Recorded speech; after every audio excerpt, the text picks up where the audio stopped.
déposer une demande d'emploi à la Banque des États de l'Afrique centrale, puisque je t'ai dit tout à l'heure, j'ai un master 2 en droit des affaires et de l'entreprise. Et attention, j'ai un master de recherche, j'ai un master recherche.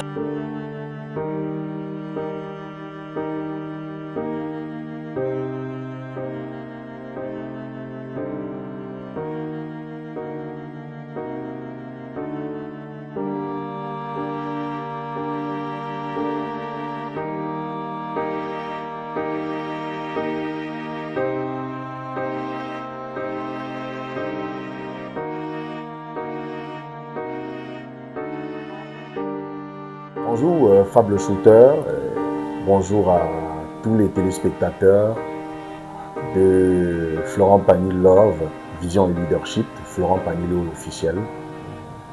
Comment ça va aujourd'hui? Ça va, super Fable Shooter, je me porte comme un poisson dans l'eau, même si nous sommes comme à l'image du pays, quoi. Ok. Comme ça va déjà un peu pour aujourd'hui, ça veut dire que vous pouvez nous parler de vous. Oui, parler de moi. Oui, Florent Pagny est un jeune citoyen camerounais qui est un jeune citoyen camerounais déficient visuel, c'est-à-dire je suis handicapé de la vue, titulaire d'un master 2 en droit des affaires et de l'entreprise, option droit bancaire à l'université de Tchang. Florent Pagny fait ses études primaires et secondaires en Konsamba, Boya et Bafoussam. Il obtient son baccalauréat au lycée classique de Bafoussam, baccalauréat à 4 espagnol bien sûr. Florent Pagny, c'est aussi un jeune entrepreneur qui se bat dans la vie, qui s'est autoproclamé porte-parole des personnes en situation de handicap, celui-là qui booste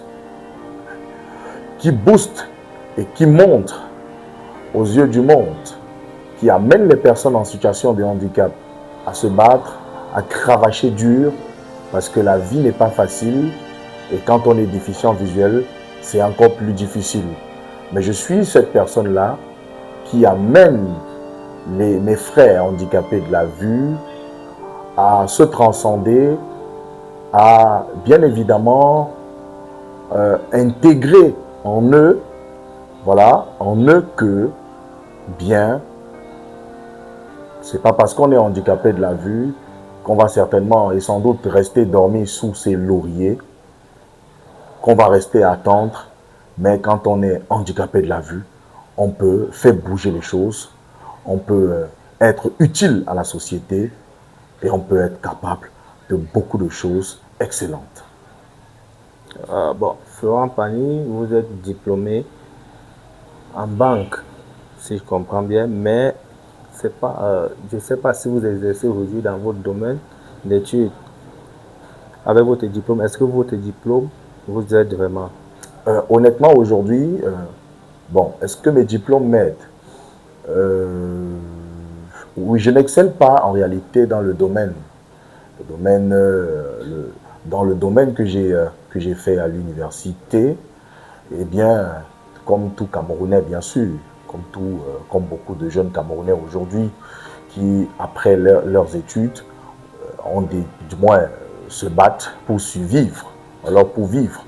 Eh bien, comme tu l'as si bien dit, j'ai un master 2 en droit bancaire, en droit des affaires et de l'entreprise. Option droit bancaire, pourquoi? Parce que j'ai beaucoup aimé le droit bancaire. D'ailleurs, je salue mon encadreur, le professeur Calieux Elongo, Rachel, qui m'a encadré en master 2. Voilà, j'ai beaucoup aimé le droit bancaire et j'ai soutenu sur le thème le droit bancaire CEMAC à l'épreuve de la digitalisation.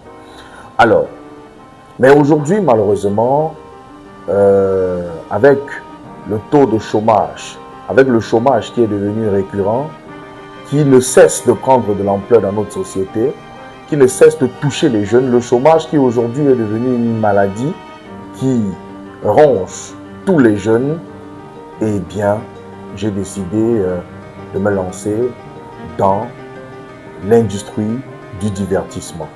Alors, les jeux vidéo et jeux de divertissement, c'est en réalité le domaine dans lequel j'essaye d'exceller au jour d'aujourd'hui. Oui, elle est extrêmement pertinente ta question. Et je vais aussi te dire, autre raison pour lesquelles ce qui semble me nourrir aujourd'hui, ce qui me nourrit aujourd'hui, n'a rien à voir avec ce que j'ai fait à l'école, c'est aussi que, tu sais, pour une personne en situation de handicap, c'est difficile de se faire recruter dans le privé. Parce que les entreprises privées aujourd'hui, tu sais, nous sommes dans un monde extrêmement capitaliste. Et le capitalisme fait en sorte que les entreprises cherchent à rentabiliser. On se dit, mais attention, on recrute cette personne en situation de handicap. Est-ce qu'elle pourra être rentable? Est-ce qu'elle sera rentable? Bon, est-ce qu'elle serait rentable? Est-ce qu'elle pourrait nous apporter la rentabilité escomptée? Donc, tu vois ce que je veux dire? Donc, à un moment donné, c'est extrêmement difficile. Et moi, je te dis, j'ai postulé partout. Hein. J'ai, par exemple, déposé une demande d'emploi à la Banque des États de l'Afrique centrale. Puisque je t'ai dit tout à l'heure, j'ai un master 2 en droit des affaires et de l'entreprise. Et attention, j'ai un master de recherche. J'ai un master recherche. Recherche, ça je vous le dis très honnêtement. Un master recherche. Donc, je n'ai pas un master pro, j'ai un master recherche. Et vous savez, la recherche est extrêmement difficile. Donc, j'ai quand même déposé mon dossier là-bas. Je vais me rendre encore là-bas peut-être lundi pour voir à quel niveau mon dossier se trouve, puisque j'ai eu une décharge. J'ai déposé à la Banque des États de l'Afrique centrale en Consaba. Et voilà. Donc, puisque en droit bancaire, j'ai soutenu sur le thème le droit bancaire CEMAC à l'épreuve de la digitalisation. Donc, j'ai travaillé sur la digitalisation bancaire en zone CEMAC. Voilà. Comment est-ce que, alors dans quelle mesure le droit bancaire peut-il s'adapter à la digitalisation pour garantir la sécurité des transactions numériques tout en maintenant la stabilité du système financier dans la sous-région.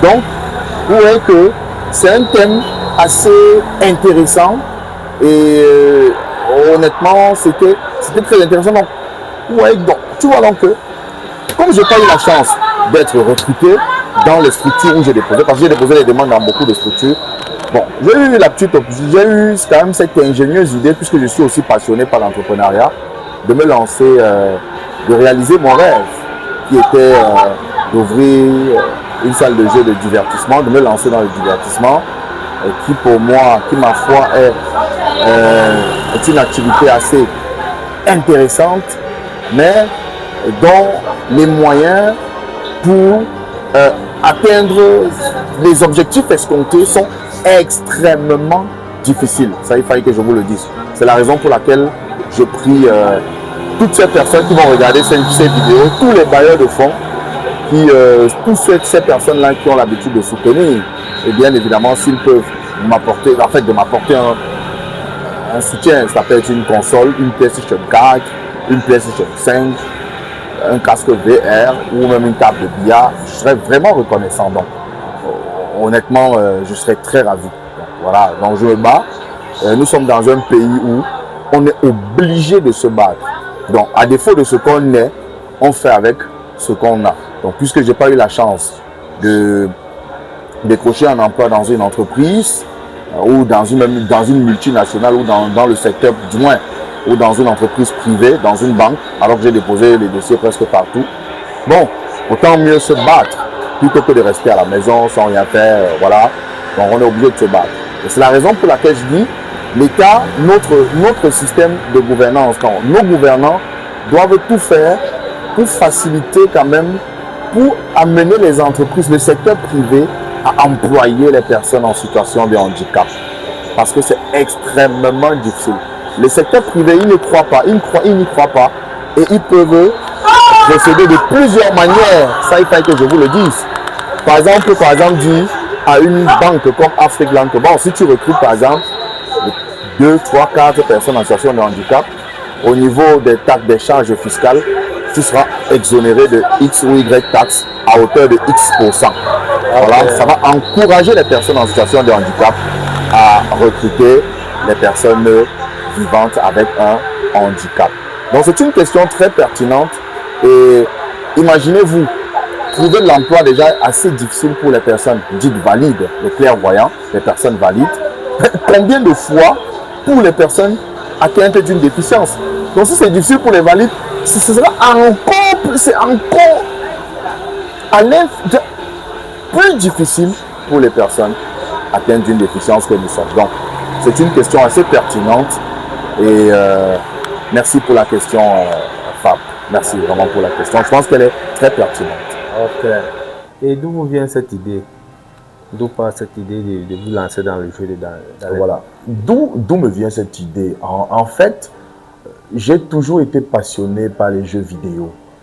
Et depuis mon enfance, j'étais tellement passionné par les jeux vidéo, alors que je ne voyais pas, puisque je vous ai dit que je suis handicapé de la vue, au point où lorsque vous veniez dans mon quartier me chercher ou alors me rendre visite, pour me connaître, vous dites, c'est-à-dire que pour prendre des renseignements, vous dites, je cherche le Florent Pagny. Si on vous dit qu'on ne connaît pas Florent Pagny, vous dites le non-voyant qui joue à la PS là. Donc en réalité, c'était comme ça qu'on me remarquait.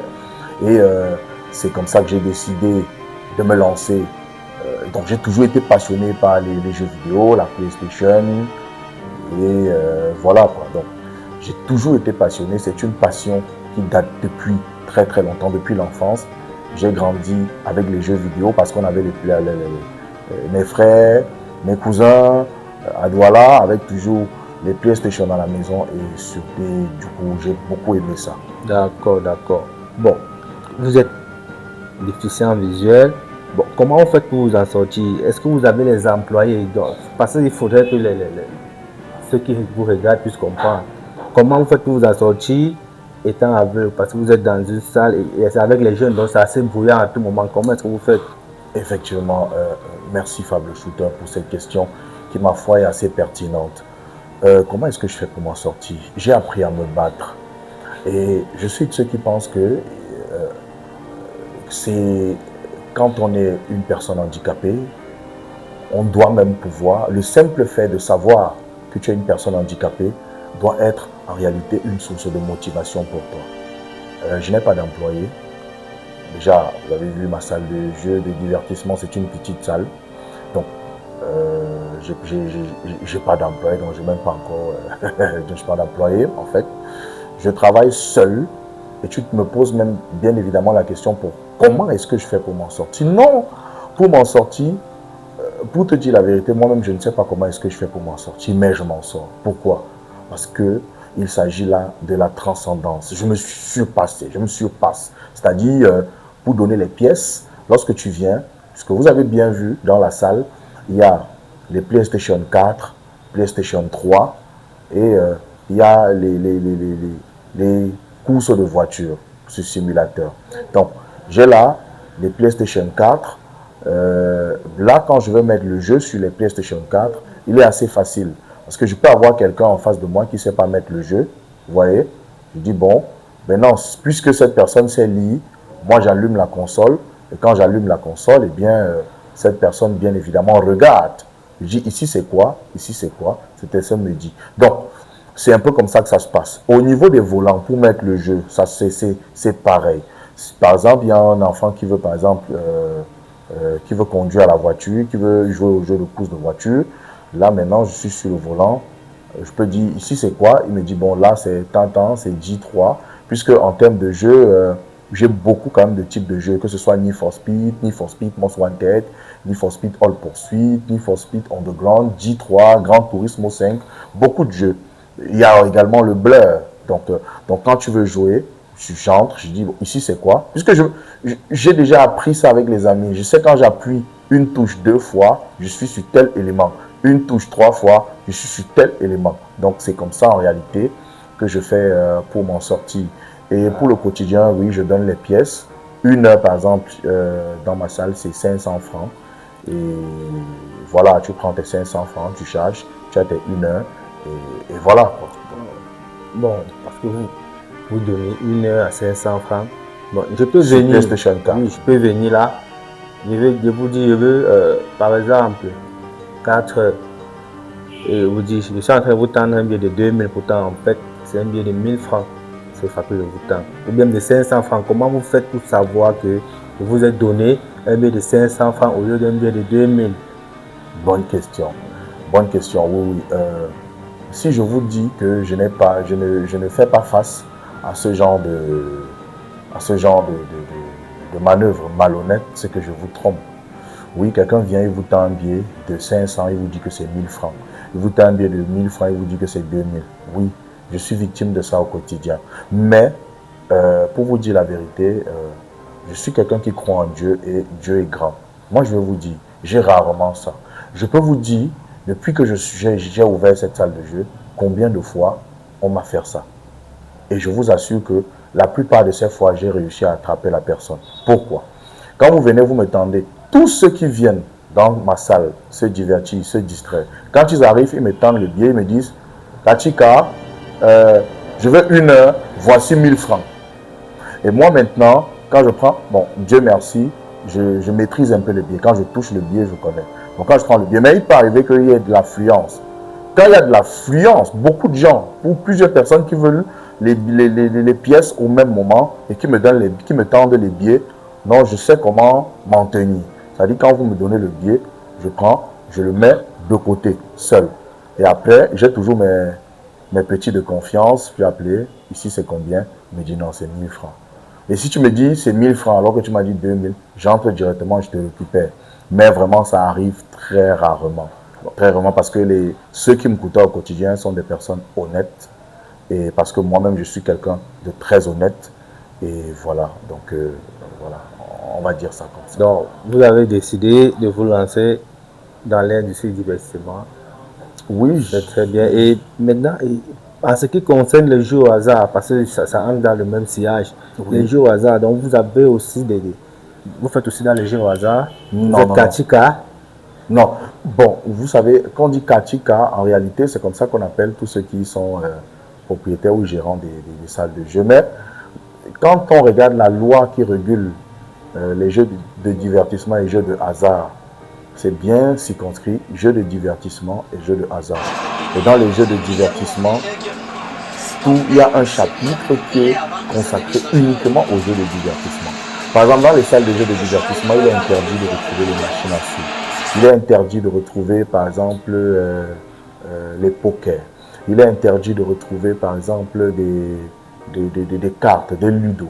D'ailleurs, moi, je suis un intellectuel, donc je suis d'abord un éducateur. Et j'ai même décidé, parce que mon objectif, c'est de repenser le jeu de divertissement au Cameroun. Je vais repenser le jeu de divertissement parce qu'on peut se divertir en éduquant.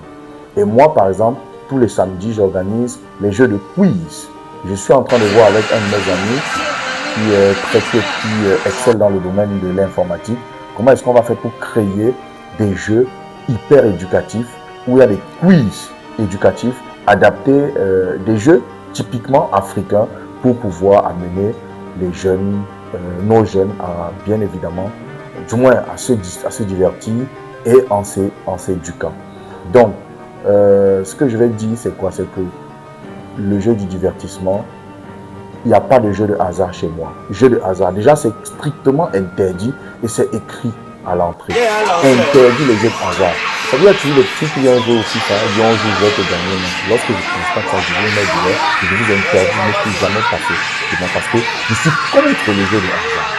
Et deuxièmement, on ne vient pas, la tenue de classe est strictement interdite dans la salle de jeu, interdite la tenue de classe. Donc vous venez en tenue de classe. Et je vous dis, comme je suis handicapé de la vue, les élèves essayaient de me jongler, ils essayaient de me jongler à chaque fois, ils viennent en tenue. Il se cache quand je dis, lorsque je gronde, je demande de sortir, il sort, mais il revient. Moi-même, c'est moi-même qui contacte la police. J'appelle la police, venez regarder. S'il y a un élève en tenue, vous l'arrêtez Et c'est comme ça, quand on vient, on prend 2 élèves qui ne viennent plus en tenue. Voilà, donc les élèves sont interdits et les mineurs ne viennent pas dans ma salle de jeu en période de classe, en journée. Ils peuvent venir le week-end. Voilà. Et en après-midi, oui, en semaine, ils peuvent venir en après-midi, peut-être 16h, mais à partir de 18h, il n'y a plus de mineurs chez moi parce que je reçois tous les classes. Je reçois également les adultes. Hein. Après le travail, ils viennent se divertir, même les fonctionnaires. Hein. Donc voilà. D'accord, d'accord. Bon, j'ai envie de savoir, vous avez certainement une salle de jeu. Pour vous, déjà, c'est une très bonne chose, c'est encouragé.